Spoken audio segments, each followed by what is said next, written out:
Bom dia, graça e paz a todos. Eu sou o pastor Gilberto Crick, da Igreja Evangélica Luterana de Itaguaí, e sou responsável por esse estudo do DRJ, Distrito Rio de Janeiro, do dia de hoje. Que Deus abençoe esse estudo na vida de todos nós.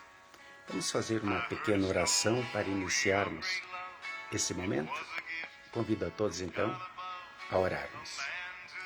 Senhor nosso bom Deus, amado Pai Celeste, obrigado por mais um dia de vida. Guarda-nos por teu poder e graça. Obrigado pela boa noite, por todo o cuidado, por toda a proteção, por estar sempre ao nosso lado. Perdoa os nossos pecados em nome de Jesus, o nosso Senhor e Salvador, e que o Espírito Santo possa sempre iluminar a nossa mente, para que possamos aprender cada vez mais sobre a tua palavra, sobre a tua santa palavra em nossas vidas. De maneira especial, abençoe este momento de estudo, de meditação, e que nós possamos dizer com Pedro: Senhor, tu sabes todas as coisas, tu sabes que eu te amo. Que assim seja na vida de cada um de nós. Pedimos que abençoe os aniversariantes da semana. Pedimos que cuide também dos enfermos. E aqui lembramos de maneira toda especial do pastor Jackson Tadeus Coelho, que sofreu uma lesão no sistema nervoso, está com alguns tumores no pulmão e está internado em função disso. Ajude-o no tratamento médico, oriente os médicos para que ele também possa ser bem tratado e, se for da tua vontade, receber a cura, receber a alta, estar de volta com os seus familiares, com a sua congregação. Cuida de cada um de nós, nos seus problemas bem pessoais e particulares, que cada um de nós conhece muito bem e que tu conheces também. Ajuda-nos, cuida de nós, ouve a nossa oração e abençoa toda a tua igreja, todos os cristãos, de maneira especial aqueles que sofrem zombaria, perseguição e até tortura por causa da sua fé. Esteja sempre com eles, esteja sempre com cada um de nós. Em nome e por amor de Jesus. Amém. Queridos irmãos e irmãs, eu convido vocês, então, a pegarem suas Bíblias para acompanharmos, então, a leitura que foi feita do Evangelho nesse domingo próximo passado, em nossas congregações, está em João capítulo 21. João capítulo 21, dos versículos 1 a 19. Eu vou aguardar um pouquinho para que todos possam, então, pegar as suas Bíblias ou aí no celular mesmo, fazer o acompanhamento. Ok? João capítulo 21, versículos 1 a 19, onde lemos.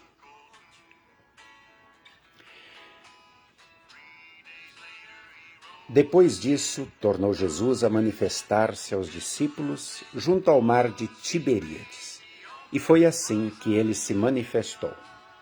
Estavam juntos Simão Pedro, Tomé, chamado Dídimo, Natanael, que era de Caná da Galileia, os filhos de Zebedeu e mais 2 dos seus discípulos. Disse-lhes Simão Pedro: vou pescar. Disseram-lhe os outros: também nós vamos contigo? Saíram e entraram no barco, e naquela noite nada apanharam. Mas, ao clarear de madrugada, estava Jesus na praia, todavia os discípulos não reconheceram que era ele. Perguntou-lhes Jesus: filhos, tendes aí alguma coisa de comer? E eles responderam: não. Então lhes disse: lançai a rede à direita do barco e achareis. Assim fizeram, e já não podiam puxar a rede de tão grande a quantidade de peixes. Aquele discípulo a quem Jesus amava disse a Pedro: é o Senhor. Simão Pedro, ouvindo que era o Senhor, cingiu a sua veste, porque havia se despido, lançou-se ao mar. Mas os outros discípulos vieram no barquinho, puxando a rede com os peixes, porque não estavam distante da terra, senão quase 200 côvados. Ao saltarem em terra, viram umas brasas, e em cima peixes, e também havia pão. Disse-lhes Jesus: trazei alguns dos peixes que acabei de apanhar. Simão Pedro entrou no barco, arrastou a rede para a terra, cheia de 153 grandes peixes. E não obstante serem tantos, a rede não se rompeu. Disse-lhes Jesus: vinde, comei. Nenhum dos discípulos ousava perguntar-lhe: quem és tu? Porque sabiam que era o Senhor. Veio Jesus, tomou o pão e lhes deu, e de igual modo o peixe. E já era esta a terceira vez que Jesus se manifestava aos discípulos depois de ter ressuscitado dentre os mortos. Depois de terem comido, perguntou Jesus então a Simão Pedro: Simão, filho de João, tu me amas mais do que estes outros? Ele respondeu: sim, Senhor, tu sabes que eu te amo. Ele lhe disse: apacenta os meus cordeiros. Tornou a perguntar-lhe pela segunda vez: Simão, filho de João, tu me amas? Ele respondeu: sim, Senhor, tu sabes que eu te amo. Disse-lhe Jesus: pastorei as minhas ovelhas. Pela terceira vez Jesus lhe perguntou: Simão, filho de João, tu me amas? Pedro entristeceu-se por ele lhe ter dito pela terceira vez: tu me amas. E respondeu-lhe: Senhor, tu sabes todas as coisas, tu sabes que eu te amo. Jesus lhe disse: apacenta as minhas ovelhas. Em verdade te digo que, quando eras mais moço, tu te cingias a ti mesmo e andavas por onde querias. Quando, porém, fores mais velho, estenderás as mãos e outro te cingirá e te levará para onde não queres. Disse isso para significar com que gênero de morte Pedro havia de glorificar a Deus. Depois de assim falar, acrescentou-lhe dizendo: segue-me. Queridos irmãos, queridas irmãs, esse é um texto muito bonito. Texto que nós ouvimos nas igrejas neste domingo, e eu queria comentar algumas coisas sobre esse texto. É a terceira vez que Jesus está se manifestando aos discípulos. A primeira vez foi no próprio domingo da Páscoa. Depois daquele turbilhão de informações, turbilhão de confusão, dúvida na mente deles, porque as mulheres foram lá, viram o túmulo aberto, Pedro e João foram correndo também, viram o túmulo aberto, viram as roupas. Maria Madalena disse que falou com Jesus. Muitas informações, os anjos haviam dito para as mulheres: olha, manda os discípulos irem para a Galileia, onde Jesus disse que vai adiante de vocês. Digam aos discípulos e a Pedro. Interessante esse destaque que os anjos dão. Pedro era um dos discípulos, mas eles fizeram questão de dizer: dizei aos discípulos e a Pedro. Durante a noite, quando os discípulos estavam lá trancados com medo dos judeus, Jesus simplesmente atravessa a parede, a porta, e no meio deles diz: paz seja convosco. E então sopra sobre eles o Espírito Santo, perdoando-lhes os pecados e dizendo: se de alguns perdoardes, são-lhes perdoados. Se lhes retiverdes, são retidos. Jesus some. Não está mais ali com eles. Mas eles viram Jesus, conversaram, ouviram Jesus. Tomé não estava com eles. A segunda vez que Jesus aparece a eles é no outro domingo. Havia também aparecido aqueles 2 discípulos de Emaús. Mas no outro domingo, quando eles estão lá trancados e Tomé com eles, Jesus aparece de novo, atravessando novamente a porta, a parede, e logo diz a Tomé: Tomé, aqui ó, sou eu, paz seja convosco, pega teu dedo, põe no buraco do prego. Pega a tua mão, coloca no buraco da lança. E Tomé se ajoelha e diz: Senhor Deus, tu és meu Deus, Senhor meu, Deus meu. E Jesus então diz: porque viste e creste, mais bem-aventurados são os que não viram e creram. Ele está falando de mim, está falando de você. Nós não vimos Jesus, mas nós cremos pela palavra do Evangelho que nos dá vida. Sim, irmão e irmã, 2 vezes Jesus havia se manifestado a eles.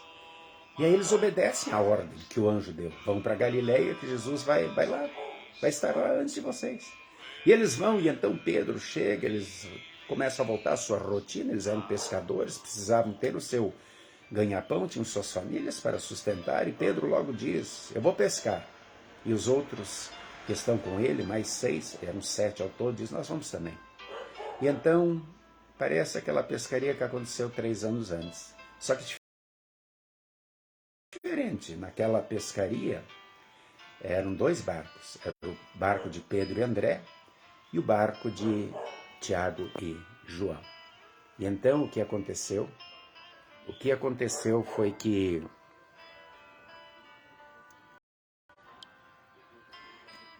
Agora, de novo, novamente, não pescaram nada.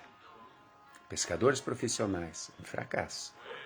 Desânimo, angústia, como alimentar a família? Já pensou?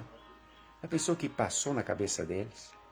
Mas como daquela vez Jesus havia dito, vão um pouco mais adiante e lance a rede. De repente eles veem uma pessoa na praia a mais ou menos 100 metros, diz o texto, e que grita, ei filhos, vocês têm alguma coisa para comer? Eles dizem, não. E ele diz, lançai a rede do lado direito. E eles parece que por instinto, ou parece, sei lá, será que lembraram daquela outra pescaria? Não sei, mas eles obedecem. Eles jogam a rede, e então a rede se enche de 153 grandes peixes. E aí João olha melhor e diz, é o mestre Pedro, é o mestre Simão. E Pedro se atira na água, se veste, se atira, vai nadando, correndo até Jesus. E chega lá, Jesus tinha preparado um café da manhã para eles. Estava assando pão, peixes e convida, vamos lá, vamos comer. Pegue mais alguns peixinhos e vamos comer. Essa é a primeira vez que ele come com eles, depois de ressuscitar.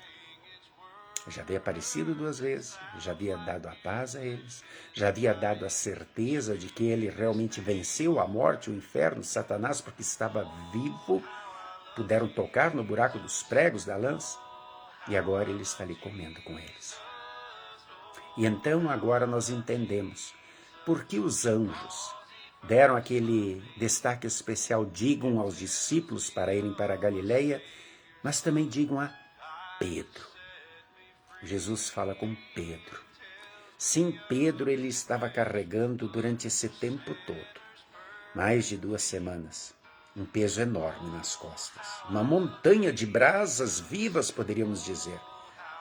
Porque lá entre quinta e sexta-feira, quando Jesus foi preso, Pedro, que tinha dito na quinta-feira que nunca abandonaria Jesus, porque Jesus disse, vocês vão me abandonar? Ele disse, peraí, Jesus, peraí, os outros sim, eu não, de maneira nenhuma.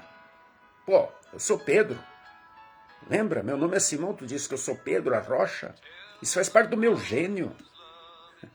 Pedro era assim espontâneo, decisivo, orgulhoso, autoconfiante. E Jesus olha com muito carinho para ele naquele momento e diz, Pedro, antes do galo cantar, você vai me negar 3 vezes. Mas Pedro acreditou nisso. Ele acreditava em si, na sua força, na sua determinação. E quando os soldados vêm naquela noite prender, ele pega a espada e ele quer cortar o primeiro que chega. Ele não está preocupado com a turba, são vários soldados, mas ele não tem medo. Ele tem determinação. Ele pega a espada. Ele era pescador, não sabia lidar direito com a espada, certo na orelha. Jesus coloca a orelha de volta e diz, Pedro, guarda a espada. E a partir dali, Pedro e os outros discípulos fogem. Acompanham de longe. E durante aquele julgamento que dura a noite inteira, um jogando para o outro, Sinédrio joga para o Pilatos para Herodes, e aquela confusão toda, Pedro vai acompanhando de longe, vai ao pátio do templo, ele quer estar perto para ver o que vai acontecer.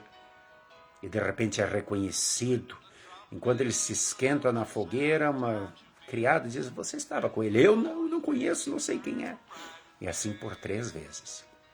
E quando acontece a 3ª vez, o galo canta. E quando o galo canta, de longe Jesus dá uma olhada de lado para Pedro. E aquela olhada queima Pedro por dentro, aquilo dói demais, porque ele lembra que Jesus havia prevenido horas antes o que aconteceria. E o texto diz que ele chora amargamente, ele vai para casa desesperado, a consciência dele aperta, dói. Ele traiu de fato o mestre, ele foi fraco quando deveria ser forte, ele não conseguiu com forças próprias dele. E aquilo ardia, aquilo queimava sobre Pedro. E é por isso que Jesus agora pergunta também por 3 vezes. Foram 3 as negações. Jesus quer acabar com toda a autoconfiança de Pedro, com qualquer tipo de orgulho e soberba que ainda restavam nele. Pedro, filho de João, tu me amas? Tu me amas mais do que esses outros? Tu falou que todos eles poderiam me abandonar e você não? Lembra daquilo, Pedro? Pedro lembrava de tudo e aquilo martelava o coração dele, aquilo doía na sua consciência. E então Jesus mostra que nunca abandonou Pedro, que Jesus sempre esteve com Pedro, que Jesus sempre amou Pedro, por isso havia prevenido ele, para que o baque não fosse tão grande, o impacto não machucasse tanto a ele. E então, vazio de si mesmo, Pedro diz, com muita humildade, Jesus, tu sabes todas as coisas. Poxa, não me tortura mais.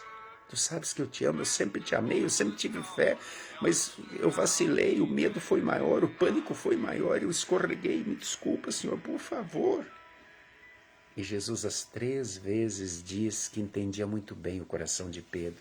E diz, apacenta minhas ovelhas, cuida dos meus cordeiros. E por fim diz, segue-me. Querido irmão, querida irmã, é fácil você e eu hoje, 2000 anos depois, julgarmos Pedro. Mas quantas e quantas vezes você e eu traímos Jesus? Quantas e quantas vezes você e eu negamos Jesus? Sejamos sinceros. Quantas vezes nós dissemos, Senhor, eu nunca mais vou fazer esse pecado na minha vida, me perdoa, eu estou arrependido. E de fato a gente está arrependido, a gente está sendo sincero e não quer mais cometer aquele pecado. Mas dali a pouco tempo, um pouquinho mais de tempo lá adiante, o que acontece? Caímos e estamos cometendo o mesmo pecado, dando um tapa na cara de Jesus, traindo. Quantas e quantas vezes nós já dissemos, Senhor, se me ajudares nesse momento tão difícil, se me ajudares nesta prova, se me ajudares nesse momento em que estou passando por um problema sentimental, um problema de amor, um problema de solidão, um problema de angústia, um problema de ansiedade, um problema de estresse, um problema de depressão, se me ajudares a conseguir um emprego, se me ajudares a ficar bom, livre dessa doença, eu prometo que eu vou te servir todos os dias, não vou faltar um culto, vou usar os dons, os talentos que tu me deste e pediste para eu não enterrar, eu vou usar no serviço da igreja, eu vou ser totalmente dedicado. E o milagre acontece. E a nossa resposta, qual é? Depois de um período de empolgação, voltamos a ser o mesmo, a mesma que éramos antes.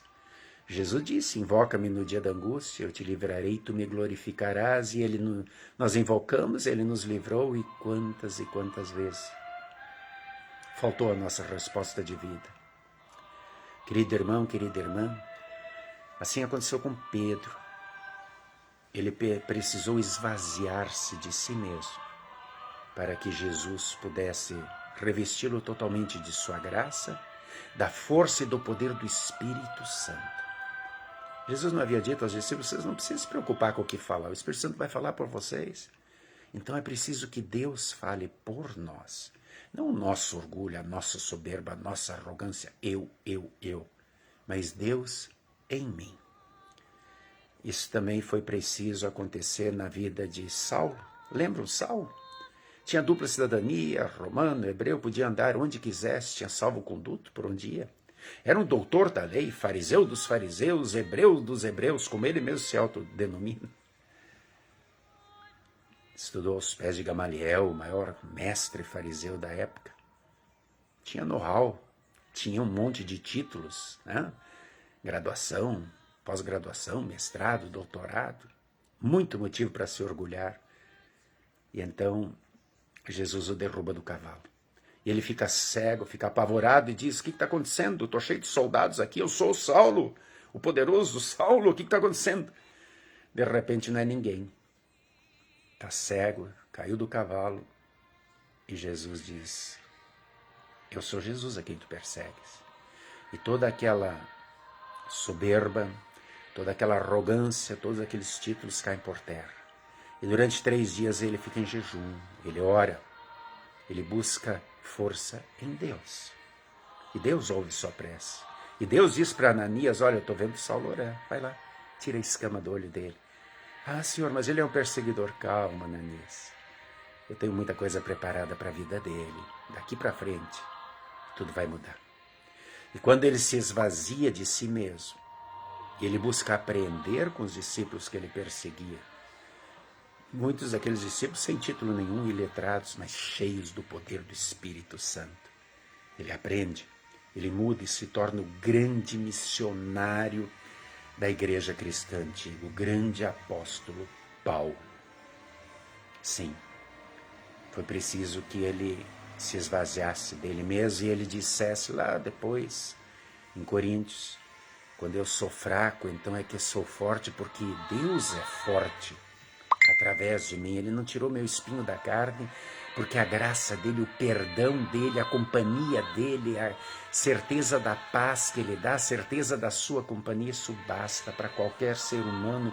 Porque eu agora posso dizer que combati o bom combate, o meu viver é Cristo, o morrer é lucro, eu estou pronto, eu guardei a carreira, guardei a fé, eu completei a carreira, eu estou pronto, Senhor. Que fé! Mas foi preciso se esvaziar. Querido irmão, querida irmã, o grande ensinamento desse texto de hoje é isso. A gente precisa se esvaziar do orgulho, da soberba, da arrogância e colocar todo o nosso coração, todos os nossos pensamentos, nossa dor, nossa angústia, nossos medos nas mãos de Deus e dizer: Senhor, Tu sabes todas as coisas e Tu sabes também que eu te amo. Agora aumenta esse meu amor, aumenta a minha fé e que o Espírito Santo me oriente em cada momento, em todos os momentos, para que eu possa, ali onde estiver, apacentar, cuidar do Teu rebanho, das Suas ovelhas, seguir a Ti. Assim como pedistes a Pedro, segue-me, Tu pedes a mim, a cada um de nós. Esse convite é feito a cada cristão, segue-me. Vós sois a luz do mundo. Vós sois sal da terra, vós sois pescadores de homens. Para seguir a Jesus, é preciso a gente deixar para trás, sufocar o orgulho, a vaidade, a arrogância, a soberba, a inveja, e deixar que o Espírito Santo haja através de nós. E assim nós vamos produzir os frutos do Espírito. Fé, esperança, amor, paz, bondade, mansidão, benignidade, longanimidade, domínio próprio. Vamos viver Cristo todos os dias, ali onde Ele nos colocou. E vamos viver com a certeza de que Ele nunca nos abandona. Mesmo quando nós escorregamos, quando nós somos fracos. Ele nunca nos abandona. Ele está sempre conosco. Que Ele aumente o nosso amor por Ele. Que possamos amar a Ele sempre, acima de todas as coisas, colocando nossos dons, nossos talentos, nosso tempo à disposição dele, para servirmos com gratidão e alegria. Que possamos levar esse evangelho que mudou a nossa vida, para aqueles que ainda não conhecem, para aqueles que ainda vivem nas trevas, como Pedro diz: vós agora sois uma raça eleita, sacerdócio real, nação santa, povo de propriedade exclusiva de Deus, a fim de proclamardes as virtudes daquele que vos chamou das trevas para a sua maravilhosa luz. Deus ainda não nos leva para o céu porque nós temos uma missão, a fim de... Tem muita gente que vive nas trevas, confuso, com medo, em dúvida, afastado. E Deus quer que nós sejamos seus instrumentos de paz, que levemos o seu amor, o seu evangelho, a sua luz àqueles que ainda vivem nas trevas. Segue-me, ele diz a mim e a ti. Você é sal da terra, luz do mundo, pescador de homens. Ajude a cuidar dessas ovelhas que estão perdidas por aí como ovelhas sem pastor. Ele confiou em mim e em ti. Que privilégio! E Ele capacita a cada um de nós a fazermos o nosso trabalho. Portanto, sirvamos e sigamos a Jesus com alegria e que Ele aumente dia a dia o nosso amor por Ele, o nosso amor pelo semelhante, pelo próximo, todos os dias, para vivermos esse amor. Fé ativa no amor todos os dias na nossa vida. Que assim seja, em nome de Jesus, nosso Salvador. Amém. Querido irmão, querida irmã, vamos terminar esse momento de estudo bíblico com a bênção araônica, a bênção do Senhor. O Senhor nos abençoe e nos guarde. O Senhor faça resplandecer o seu rosto sobre nós e tenha misericórdia de nós. O Senhor sobre nós levante o seu rosto e nos dê a sua eterna paz. Amém. Tenha um dia feliz e abençoado. E quarta-feira que vem, um colega meu, outro pastor, estará aqui nesse mesmo horário, 9 horas da manhã, fazendo o próximo estudo bíblico. Que Deus abençoe a vida de cada um de vocês. Amém.